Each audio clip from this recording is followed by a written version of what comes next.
You know, don't bring your mobile phone. Leave it in the car.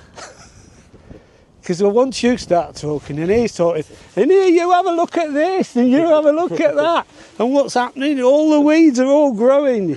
Right, you put that over there, you put that over there.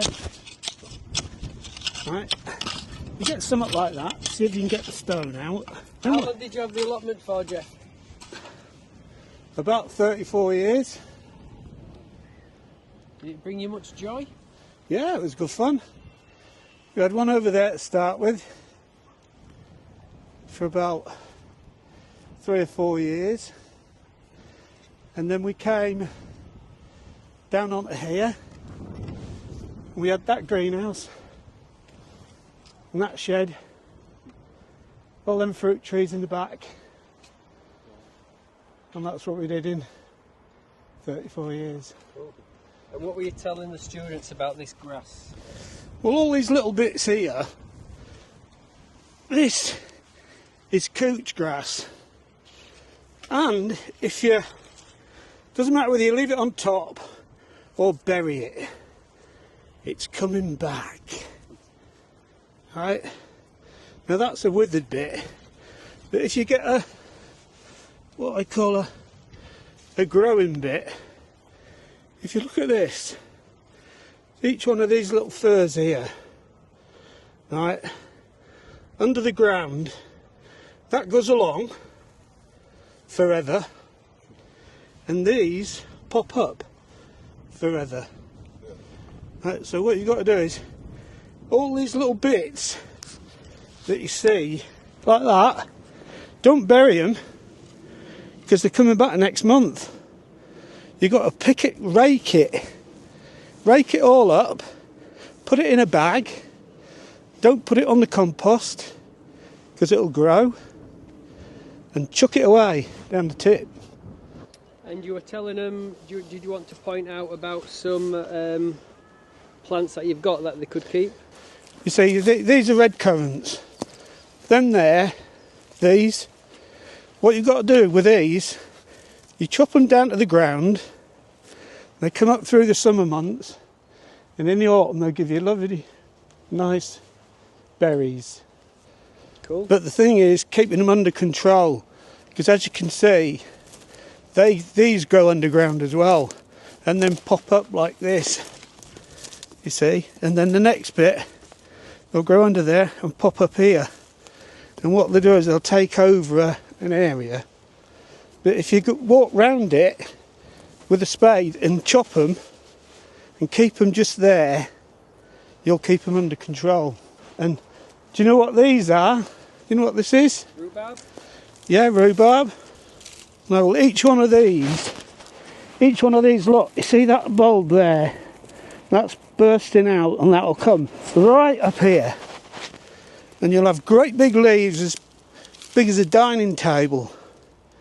Right, each one of these, that one, that, all them there. These are the old ones, which you just leave really. And this area will grow. You see where it's all, nothing's grown round? It'll grow right out here somewhere. And what you do is you pick the biggest ones off, snap the leaves off, put them on the compost heap. You'll have loads, absolutely loads of them. So here we've got red currants and rhubarb. You got red currants and rhubarb, and then there's nothing much here. There's the odd, see these are strawberry plants, these. If you see a leaf like that, with that patterning on, that's a strawberry plant. And as you know, they grow in little bundles, don't they? You pick them off if you can get them before the caterpillars get them, the birds get them, the mould gets them, or anything else can get them. See, these are this is that red currant. That it looks like a strawberry, but it's a little bit bigger. But they're winter ones, and you pick these off in September, October time. But you see, they've grown from there, lot. right across here. What could we use red currants for? Make a nice pie. Make a nice pie. Yeah, that's right. Right, so, and all these here, all these are all strawberries, but they've gone a bit out of control really. So yeah, we just need to tame them. Yeah, well, the best thing to do is to dig them all up, clean it all, to get all this off, all this rubbish, put them in, get some nice rows sorted, and have like a row. Because you see, what you've got to do is when you've got rows, you can walk in between them. If you grow them like this, you'll be standing all over them. You'll have none left. You see, so if you make a nice row, and about 1.5 foot, then the runners can run. You can take them off, put them in a pot. So just tell us what you did today. So we've been clearing the area over there, and then we're thinking of putting some flowers on, and also some strawberries. That large bush there is red currant. Okay. You get lots off it, but the thing is though, boys, you've got to get them before the birds get them, because at 5 o'clock in the morning it's their breakfast time, and they'll be straight on them. You know what I mean? So you need to get here at 4 o'clock in the morning. Yeah. So if they've still got them in here, yeah. Look, oh, here it is. See this net? This net here is massive. Like this goes on construction site, you know, around scaffolding. But if you park 5 or 6 posts around that, you can wrap this round and maybe even cut a piece off, put a piece over the top. Then the birds won't get them. You know, and you'll eat them. Because if you leave them, surprisingly in a week, they've gone. So red right, currant. red currant, that one. These? This is gooseberry. These are gooseberries, these. That one. And that one there's a gooseberry. If you go near them, if you look on there, get some gloves. Not because, spikes. my God, when they stab you, they stab you. Yeah, I can imagine. Yeah, and These, yeah, that one's. Now this is a raspberry one, this tall one, and it's grown into the gooseberry bush. Look, you can tell a gooseberry bush. Look, see them massive spikes on there. See them spikes? You feel how vicious they are. You know, they're proper vicious, them. That one there's a black currant. nice. This one's a black currant bit. It's a bit old. It's a bit old, but it will produce this year. The buds are coming on, so you'll get some off that. So that's that.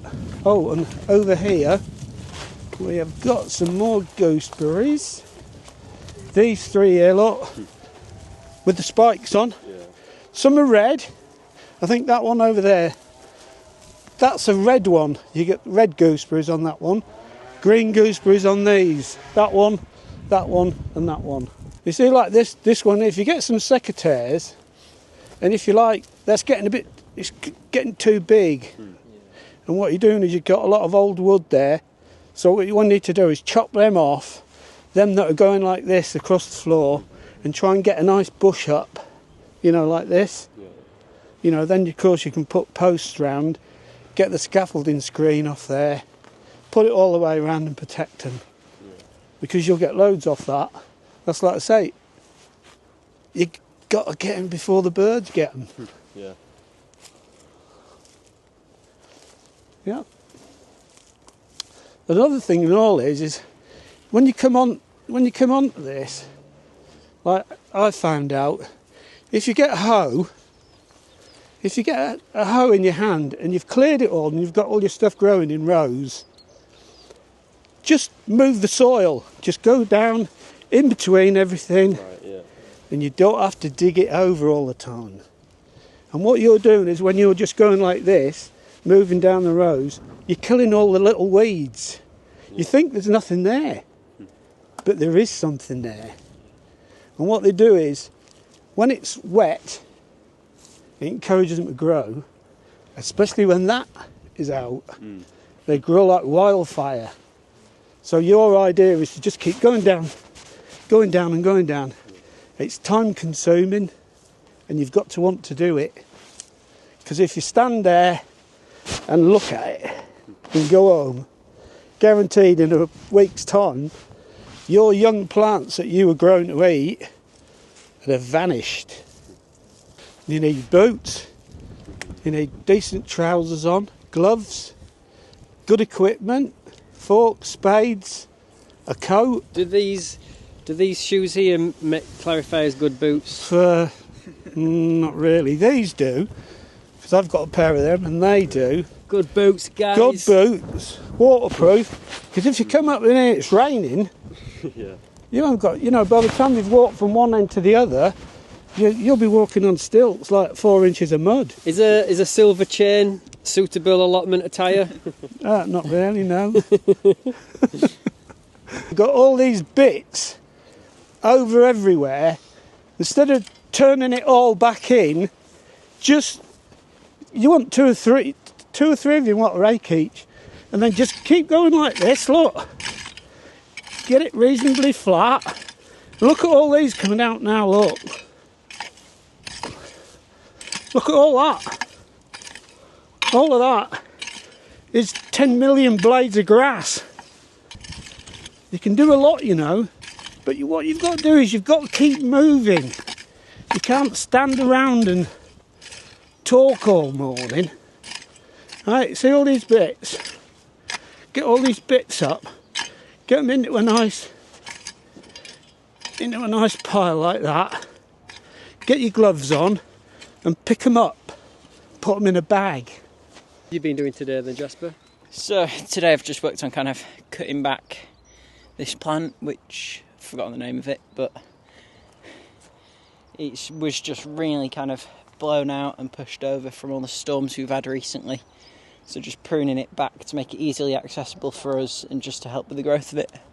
I think he said that was the blackberry plant, is that right? So what have you been doing today? We had a talk from the previous owners. They sort of outlined what things we can keep, what kind of things we should be looking to get rid of.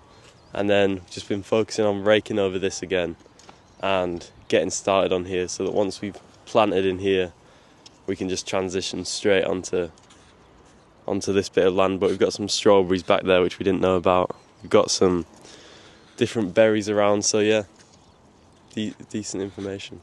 Thank you. Tell me what you've done today. So, came in, done a bit of digging, and then the previous owner of this area came in and showed us how to do it properly. So I've done a bit of raking for the past couple of minutes, and yeah. Was the information useful? Yeah, it's useful.